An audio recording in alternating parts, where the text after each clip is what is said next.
जय श्री कृष्णा भक्तजनों। तो आज हम अहोई अष्टमी पे राधा कुंड और कृष्ण कुंड की महिमा का वर्णन करेंगे कि ये व्रत हम जानते हैं सभी कि ये संतान के स्वास्थ्यवर्धक के लिए या हमारी वंशवृद्धि के लिए होता है। तो जिनको भी अगर संतान नहीं होती है तो वह गोवर्धन में जरूर जाएं, क्योंकि वहाँ के बारे में यह महिमा है कि राधा कुंड में स्नान से करने से श्री राधा रानी जी की कृपा होती है, से संतान प्राप्ति होती है। इसमें आप भगवान श्री कृष्ण की नगरी गोवर्धन परिक्रमा मार्ग में एक चमत्कारी कुंड पड़ता है जिसे राधा कुंड के नाम से जाना जाता है। इस कुंड के बारे में मान्यता है कि निसंतान दंपति कार्तिक कृष्ण पक्ष की अष्टमी की मध्य रात्रि को यहाँ दंपति एक साथ स्नान करते हैं तो उन्हें संतान की प्राप्ति हो जाती है। अहोई अष्टमी का यह पर्व यहाँ पर प्राचीन काल से मनाया जाता है।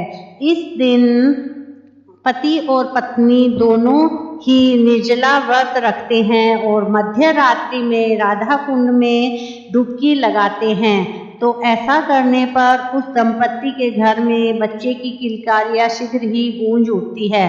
इतना ही नहीं, जिन दंपतियों की संतान की मनोकामना पूर्ण हो जाती है वह भी अहोई अष्टमी के दिन अपनी संतान के साथ यहाँ राधा रानी की शरण में हाजिरी लगाने आते हैं। माना जाता है कि यह प्रथा द्वापर युग से ही चली आ रही है। राधा कुंड के बारे में एक प्रथा जुड़ी हुई है कि पुराणों में भी इस कथा का वर्णन है जो इस प्रकार है। जिस समय कंस ने भगवान श्री कृष्ण का वध करने के लिए अरिष्टासुर नामक दैत्य को भेजा था, उस समय अरिष्टासुर गाय के बछड़े का रूप लेकर श्री कृष्ण की गायों के बीच में शामिल हो गया और उन्हें मारने के लिए आया।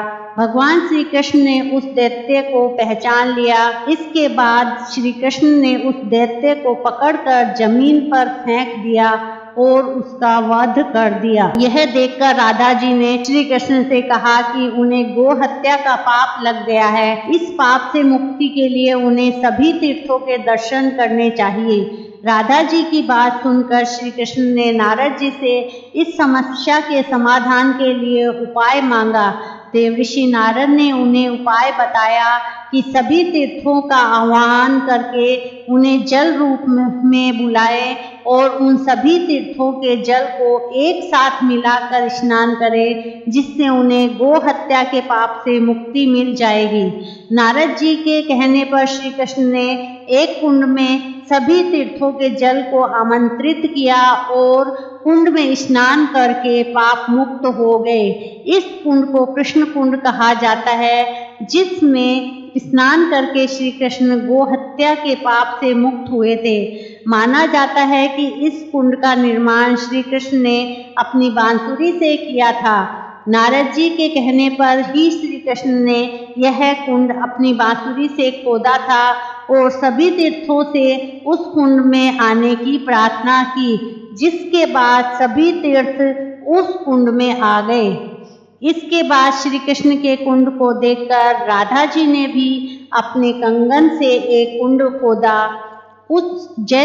जब श्री कृष्ण ने उस कुंड को देखा तो उसमें प्रतिदिन स्नान करने और उसके द्वारा बनाए गए कुंड से भी अधिक प्रसिद्ध होने का वरदान दिया, जिसके कारण यह कुंड राधा कुंड के नाम से प्रसिद्ध हो गया। पुराणों के अनुसार अहोई अष्टमी तिथि के दिन ही इन कुंडों का निर्माण हुआ था, जिसके कारण अहोई अष्टमी पर इस कुंड में स्नान करने का विशेष महत्व है। कृष्ण कुंड और राधा कुंड की अपनी अपनी विशेषता है। कृष्ण कुंड का जल दूर से देखने पर काला और राधा कुंड का जल दूर से देखने पर सफेद दिखता है। अहोई अष्टमी का पर्व दिवाली से पहले मनाया जाता है। इस त्योहार को अहोई आठे के नाम से भी जाना जाता है।